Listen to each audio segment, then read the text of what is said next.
Hey, this is Paul Lathrop from the Polite Society Podcast, reminding you that this podcast is a member of the Self-Defense Radio Network. Check out all the other great podcasts on the network at selfdefenseradio.net.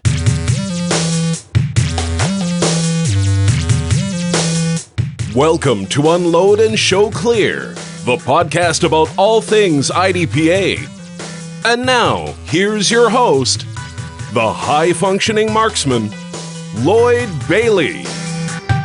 Welcome to another episode of Unload and Show Clear. This is a podcast about the men and women who compete in IDPA, International Defensive Pistol Association.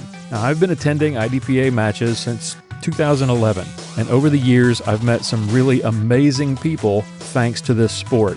Ignore all the colorful jerseys and the sponsor logos, and underneath you're going to find everyday men and women who volunteer their time and their effort and spend their hard-earned dollars on travel, match fees, and gear to make this sport great. And today you're going to meet another one of these awesome people. But first, I want to thank today's sponsor.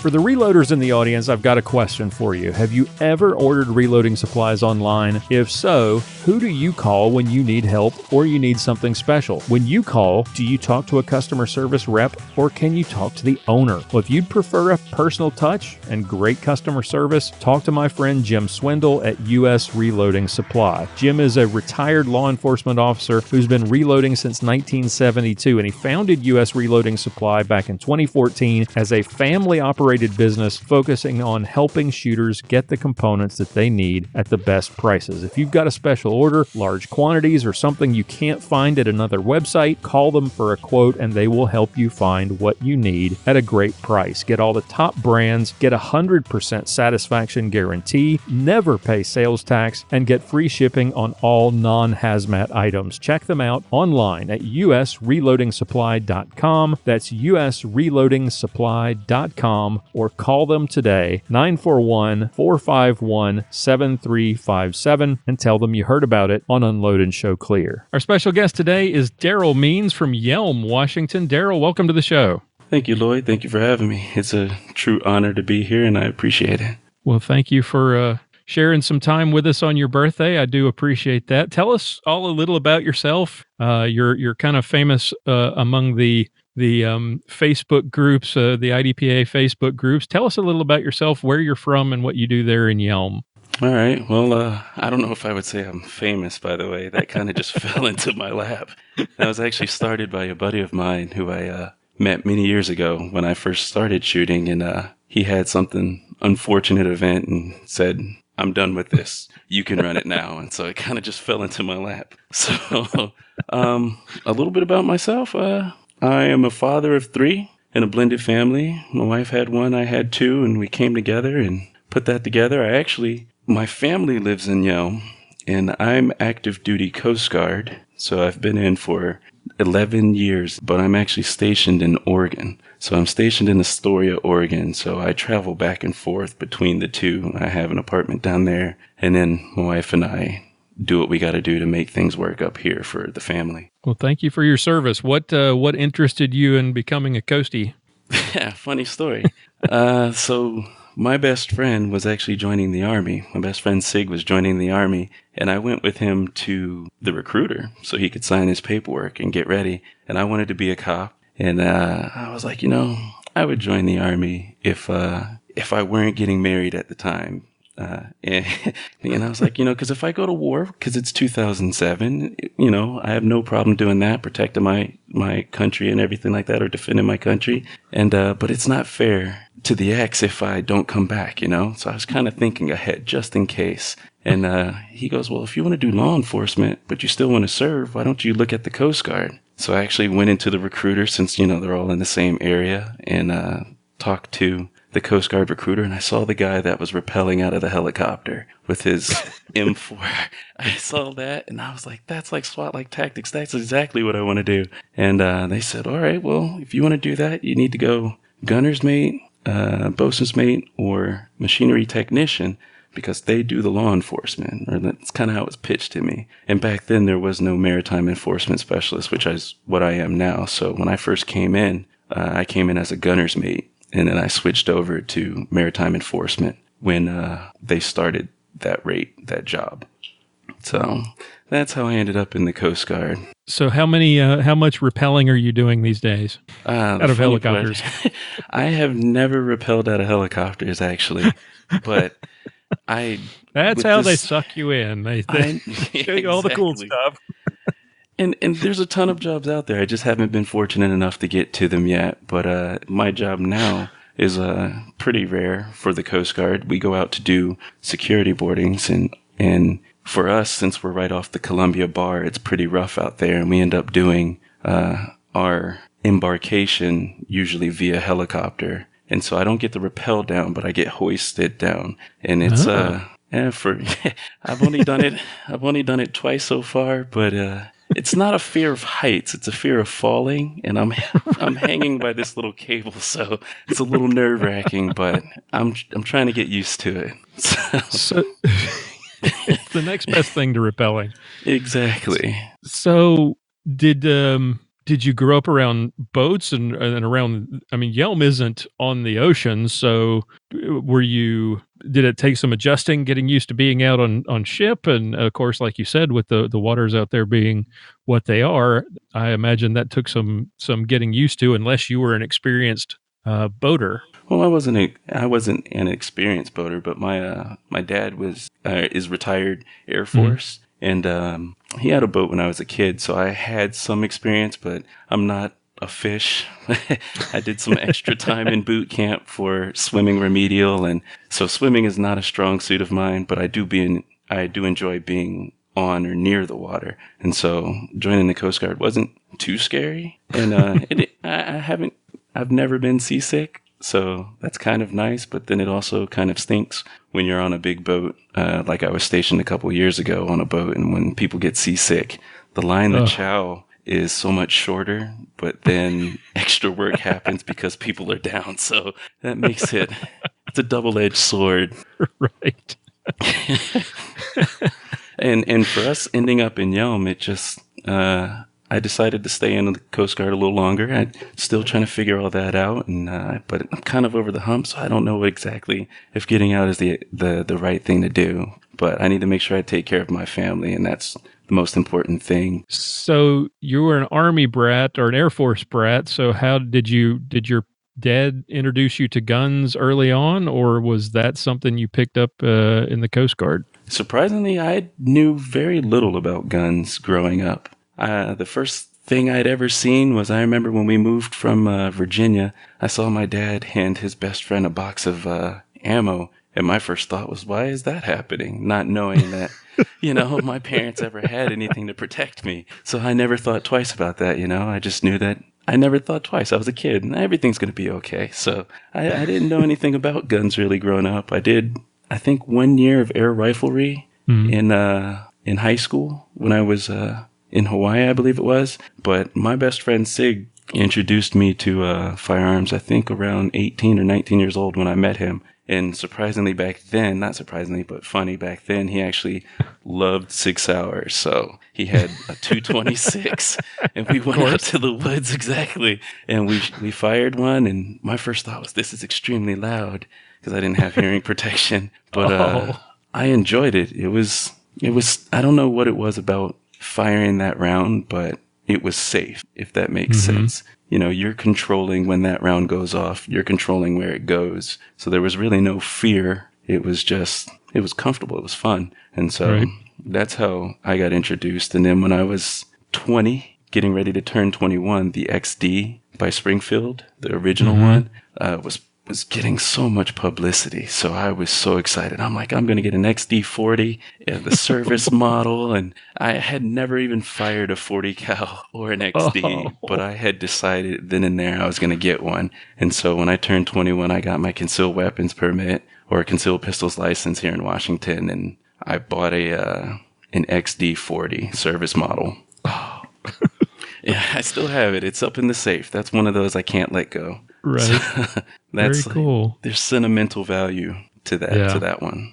So how did you get introduced to competitive shooting?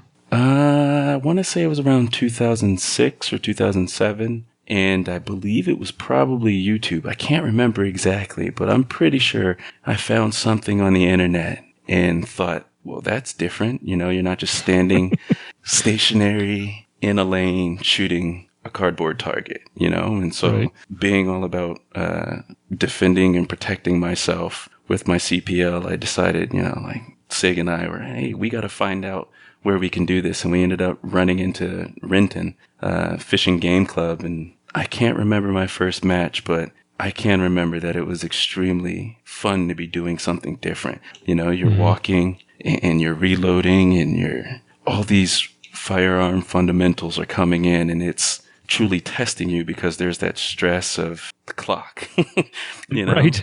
And then at the very end of the day, there's a list in an order, you know? So it's competition, but then it's testing your skills at the same time. And so that's kind of how I got into it. I found it on the internet, and Sig and I were like, we're going to do this. And we're going to Showed up. Exactly.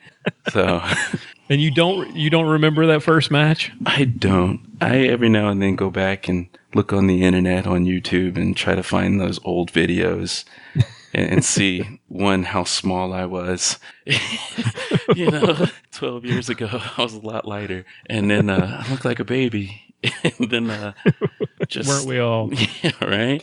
And then I just, I try to remember how much fun that was and everything, because I joined the military and it kind of just faded away. So did you continue to compete after? I mean, how often were you able to compete after you joined the Coast Guard? After I joined the Coast Guard, well, I've been lucky and fortunate to spend my entire Coast Guard career so far in Washington and then now in Oregon, so in the Northwest, which is great because Nice. I joined from the Tacoma, Washington recruiting office when they had one. And so I went to boot camp over in New Jersey and then training for gunner's mate training in Virginia. And then I came back and got stationed in Bremerton, Washington. And at that time, I shot a match every now and then, but Renton was a little further away. And it was, you know, a new life situation. Everything was new. And so it kind of just faded away. And so I actually, you know, I shot, I think, maybe a handful of matches between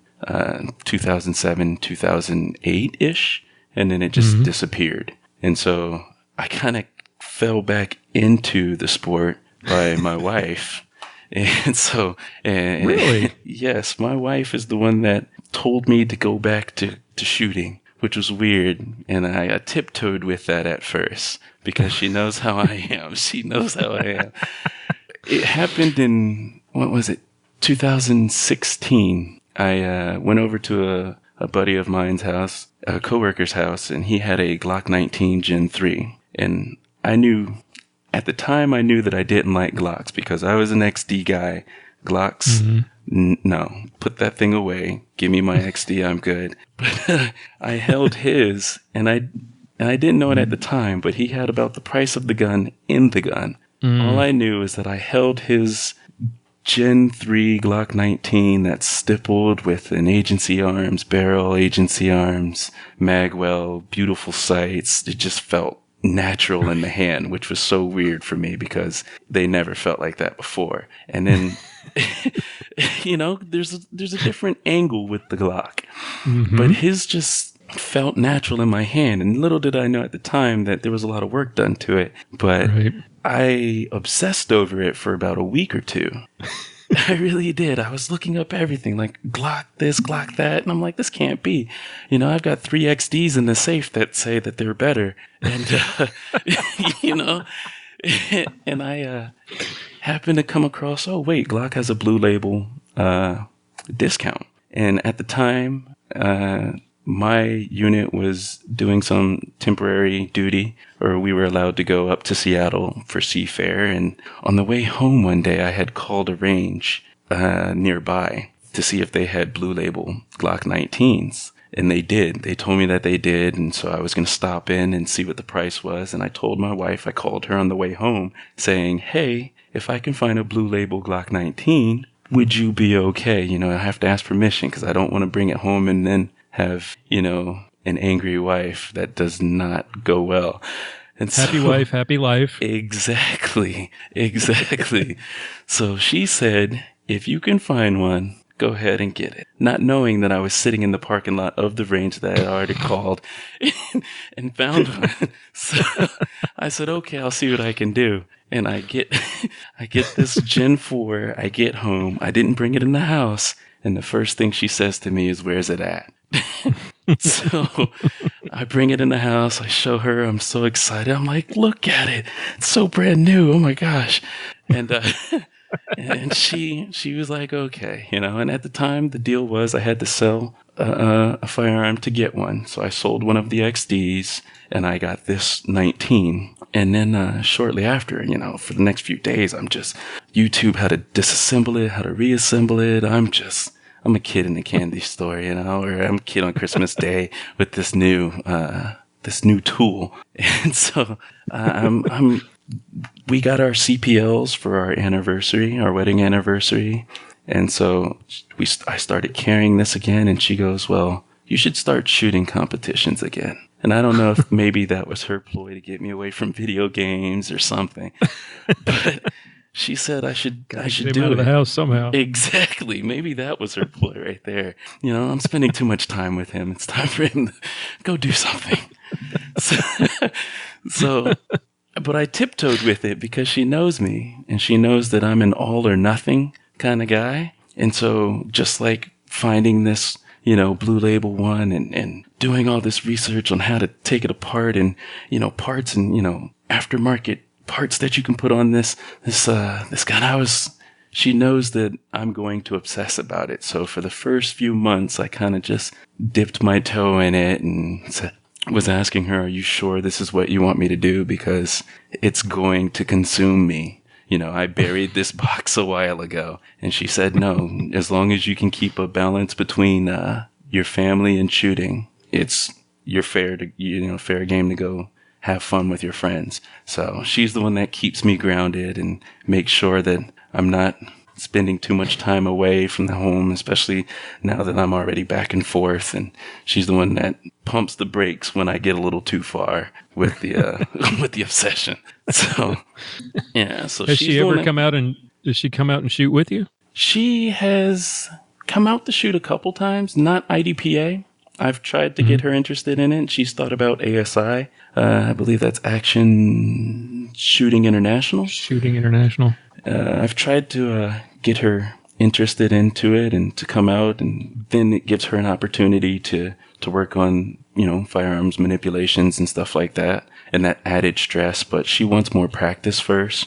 So we're doing the baby steps and making sure that she's happy and she's enjoying it, because there's no point in, pushing somebody into something that they're not going to find the same enjoyment in. So she's come once to the to a match with me. I came back. Okay, so she told me I should come back to shooting, and I looked it up, and I found out that Renton's having their matches on this day, and I went out, and this was the month after the state match, so I just missed the state match, which was great because I was definitely not ready, and I think I took third or fourth, and that was all it took for me to be hooked back into it. Like, I don't know what's happening, but I got this new firearm and I did okay. What do I need to do to stay here or to get to two? And that's kind of what drives me. And then one of the next matches was a classifier, and I was pretty excited to get classified again. And so I shot the classifier, and I had her and my oldest with me.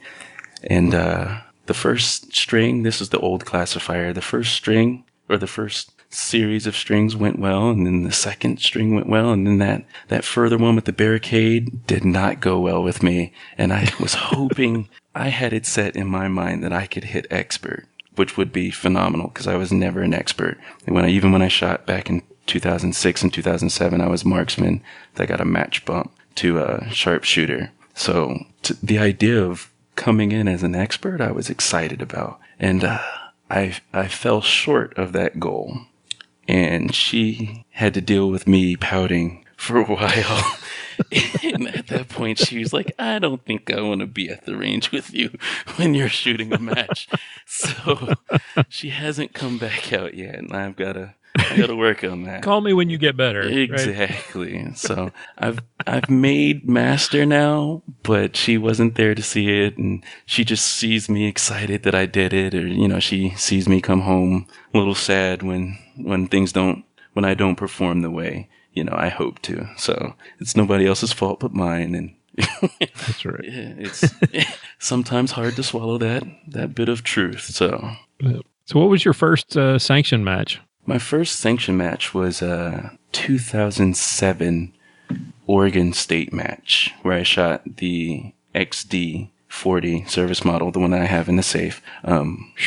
I shot that one and ESP, because I don't know if you can shoot XDs and SSP now, but back then you had to shoot ESP.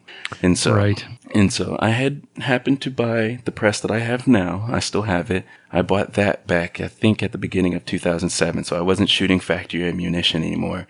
I had made them into what I called bunny fart rounds. So they were pretty soft, 180 grain, 120 or 25 power factor. That was a pretty soft shooting round. So I shot that as a marksman, and I did well. And I took first in marksman and got the match bump to sharpshooter. So that was my first match. Nice.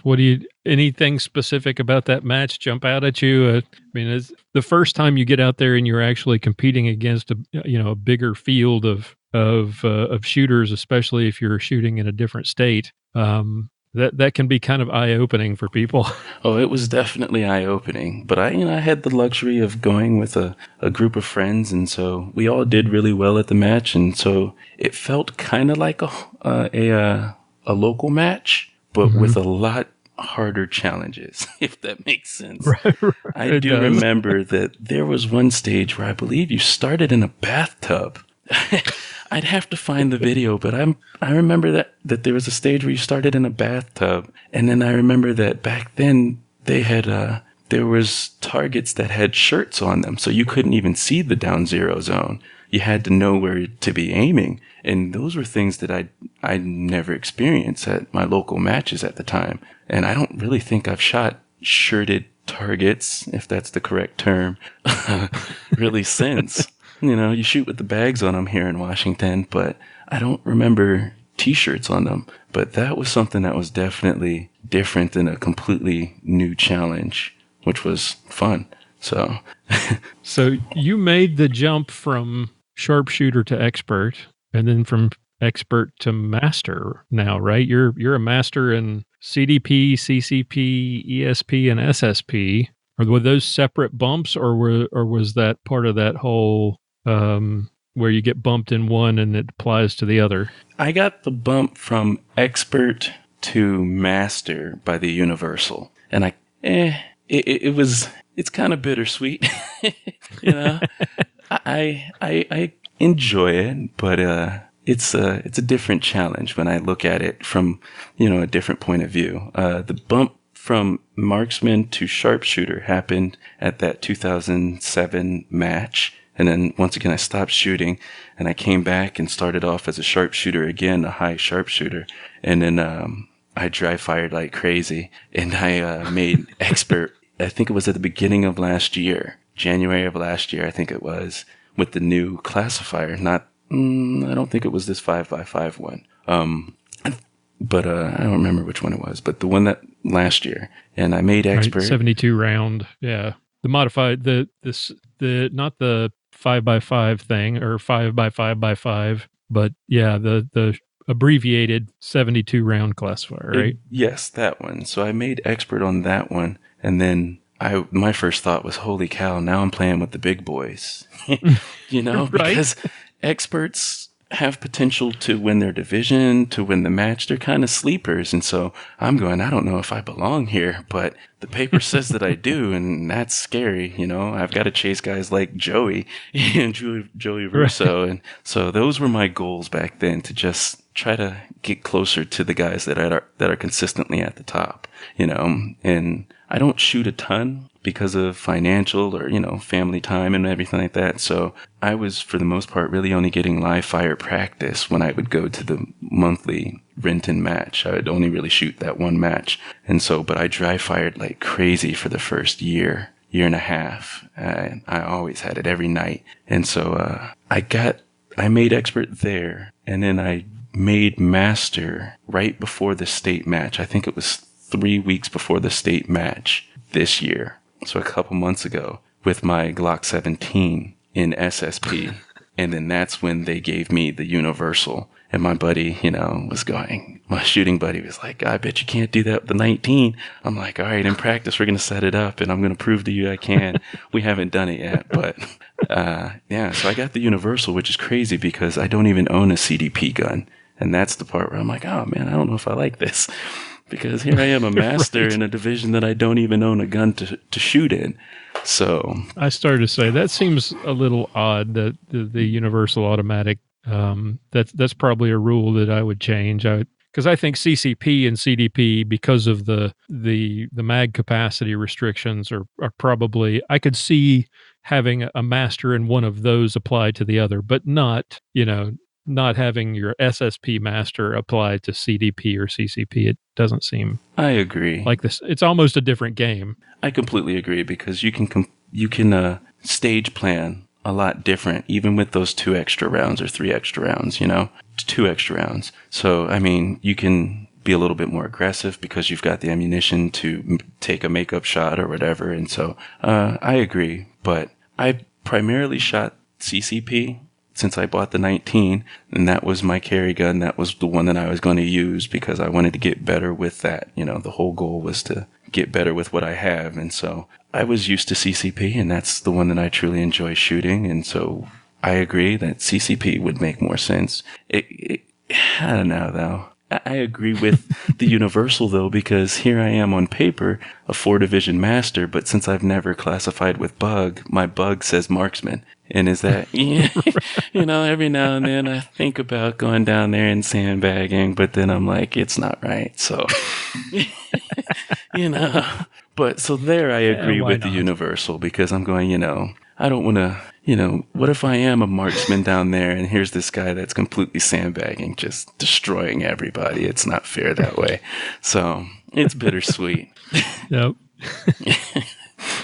So, looking back on all of this, what is it over the years that keeps you doing it? I know you said you kind of obsess, and it's the drive to get better and to prove something. But what is it about IDPA specifically? Because there's a lot of shooters who get to the level of skill that you get to, and they say, I don't really want to mess with the rules. I would rather have just a pure shooting challenge, a shooting skills challenge, and they move to something like USPSA. What is it about IDPA that keeps you doing it, and why is it that you keep coming back, and what makes you passionate about it? Well, I've shot some USPSA as well, and I do enjoy practicing for that because I think that the disciplines complement each other. I mean, skills in one you can still apply in a different one. I mean, a concealment garment in USPSA, that doesn't really carry over, but the manipulation of the weapon, the reloads, that kind of stuff still does transfer over. But I enjoy IDPA because, one, the people that I've met there, I've met some great people in both and, disciplines, but since IDPA is on Saturday and I don't shoot on Sundays because that's the Sabbath and family time, I shoot IDPA with a bunch of the same guys and girls. And it's just it's a fun sport. I enjoy the camaraderie. I enjoy the test of skills, I carry like so many other people, but at a range, an indoor range, you don't get the opportunity, or many ranges in general, you don't get the opportunity to practice drawing and firing. And so being able to test the skills with the added pressure of the time, or you're competing, against your friend and you guys get to go back and forth and see who's going to win this week. That's exactly what drives me to continue shooting IDPA, is that when I first got into it, it was about strengthening my self-defense skills. It is a game. If you want to be fair, it is a game. You can completely plan some things out and dump extra rounds here and, stuff like that. But what drives me to keep coming back is that it gives me an opportunity to push the envelope and to test myself and to continue to strengthen and build myself in something that I enjoy doing, which is putting lead down range with friends. So Very cool. Yeah. Well, Darryl, thank you so much for coming on the show. Thank you for your service, and thank you for taking the time to do this show on your birthday. Happy birthday, by the way. And Thank you very much. Thank you for being here. Yeah, not a problem. Thank you for having me on the show. I hope the listeners enjoyed it, and I truly feel that it's an honor and a great opportunity to be here. So thank you for everything that you do with our sport and what you're doing with this podcast. So thank you. All right, that's all the time we have for today. I want to thank our guest for coming on the show and our sponsors for making all of this possible. Take a moment, if you would, to check out the website, check out our show notes at unloadpodcast.com. We've got lots of interviews with more amazing guests like the one you heard today. Join our Facebook group at unloadpodcast.com/Facebook for all the latest updates and to connect with other fans of the show. And if you'd like to support the show, we sure would appreciate it. Consider becoming a patron at unloadpodcast.com/extra. I've got some full-length interviews and special content available there exclusively for patrons as well. And if you know somebody or you yourself would make an interesting guest for a future episode of Unload and Show Clear, please contact me at lloyd@unloadpodcast.com or click on the contact page on the website and send us a message. We'd love to hear from you. Tune in again next time for another episode of Unload and Show Clear.